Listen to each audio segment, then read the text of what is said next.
بسم الله الرحمن الرحيم. قال الله تبارك وتعالى في القرآن المجيد والفرقان الحميد: تعاونوا على البر والتقوى ولا تعاونوا على الإثم والعدوان. حضرت ناظم عمومی صاحب دعوت برکاتہ عالی جناب صدر صاحب اور علماء کرام، اللہ جل شانہ کا بڑا فضل و کرم ہے، اس کا انعام و احسان ہے کہ اس نے ہمیں اور آپ کو اس مبارک جماعت کے ساتھ میں جوڑ دیا ہے۔ اور ماشاءاللہ یہ تنظیم بہت عرصے سے چل رہی ہے، یہ طلباء ہے، بہت پرانی تنظیم، یہ اصل ہے، اور اس کو اس طرح سے منظم انداز سے ماشاءاللہ یہ حضرات چلا رہے ہیں۔ ہماری یہ ذمہ داری ہے کہ ہم ان حضرات کا تعاون کریں، ان کا ساتھ دیں۔ اللہ جل شانہ نے ہم کو ایک موقع عطا فرمایا ہے۔ حضور پاک صلی اللہ علیہ وآلہ وسلم نے ارشاد فرمایا: الا کلکم راع وکلکم مسئول عن رعیتہ۔ تم میں سے ہر شخص ذمہ دار ہے اور اس کی ذمہ داری میں جو کام دیے گئے ہیں ان کے بارے میں اس سے پوچھا جائے گا۔ تو ہماری ذمہ داری ہے کہ جو شعبے بتائے گئے ہیں، جن شعبوں میں ہم کام کر سکتے ہیں، ان کاموں کے اندر ہم بہت زیادہ کام کریں، اچھے سے اچھا کام کریں، اور ان حضرات کو آ کر کے اس کو بتلائیں۔ اور ہمارے جو حضرات ہیں، ہمارے شہر میں رہنے والے، ہمارے گاؤں میں رہنے والے، ان سب حضرات کے پاس یہ بات پہنچے کہ ہماری جماعت اس طرح سے یہ کام کر رہی ہے۔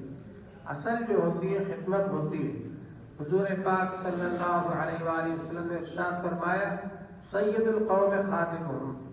قوم کا سردار وہ ہے جو ان کی خدمت کرنے والا ہو۔ تو جتنا زیادہ ہم خدمت کریں گے، لوگوں کے دلوں میں ہمارا اعتماد آئے گا، لوگ ہم سے جڑیں گے اور اس جماعت کو انشاءاللہ تقویت ملے گی۔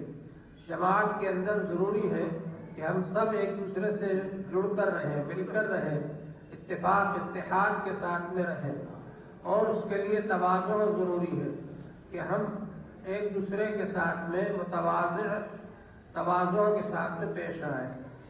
حضور پاک صلی اللہ علیہ وآلہ وسلم نے ارشاد فرمایا: من تواضع للہ رفعہ اللہ۔ جو شخص اپنے آپ کو چھوٹا بنائے گا، تواضع اختیار کرے گا، اللہ جل شانہ اس کو بلند فرما دے گا۔ ومن تکبر وضعہ اللہ۔ اور جو تکبر کرے گا، اپنے آپ کو بڑا سمجھے گا، اللہ تعالیٰ اس کو ذلیل کر دیں گے۔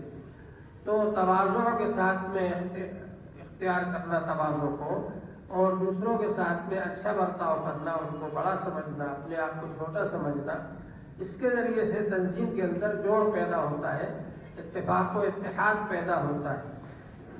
اسی طرح سے ہم یہ کوشش کریں کہ ہم سے دوسروں کو فائدہ پہنچے۔ اللہ تبارک و تعالی نے ہم کو ایسی امت میں بنایا ہے جس کے بارے میں حضور پاک صلی اللہ علیہ وآلہ وسلم نے ارشاد فرمایا: خیر الناس من ينفع الناس۔ سب سے اچھا انسان وہ ہے جو کہ دوسروں کو فائدہ پہنچائے۔ اور یہ ایسا فارمولہ ہے کہ اس کے ذریعے کتنے ہی زیادہ لوگ ہمارے خلاف ہوں، لیکن اگر ان کو یہ سمجھ میں آ جائے کہ ان سے تو ہم کو فائدہ حاصل کرنا ہے اور یہ ہم کو فلاں فائدہ پہنچا سکتے ہیں، تو وہی لوگ ہمارے موافق ہو جائیں گے۔ اور حضور پاک صلی اللہ علیہ وآلہ وسلم نے ارشاد فرمایا: الخلق عیال اللہ۔ تمام مخلوق اللہ کا کنبہ ہے۔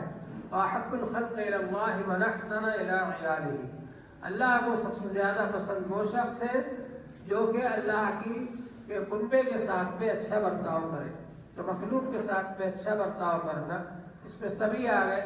مسلمانوں کے تو حقوق ہے ہی ہیں، اور مسلمانوں کو تو ہمیں منظم کرنا ہی ہے اور ان کو فائدہ پہنچانا ہی ہے، مگر ان کے ساتھ ساتھ غیر مسلموں کے ساتھ میں بھی ہم کو اچھا برتاؤ کرنا ہے، تاکہ وہ لوگ اسلام کے قریب آئیں اور ہم سب اسلام کا نمائندہ بن کر کے ان کے ساتھ میں اچھا برتاؤ کریں، تاکہ وہ ہم کو دیکھ کر کے یہ سمجھے کہ مسلمان ایسے ہوتے ہیں اور اسلام کے قریب آئیں۔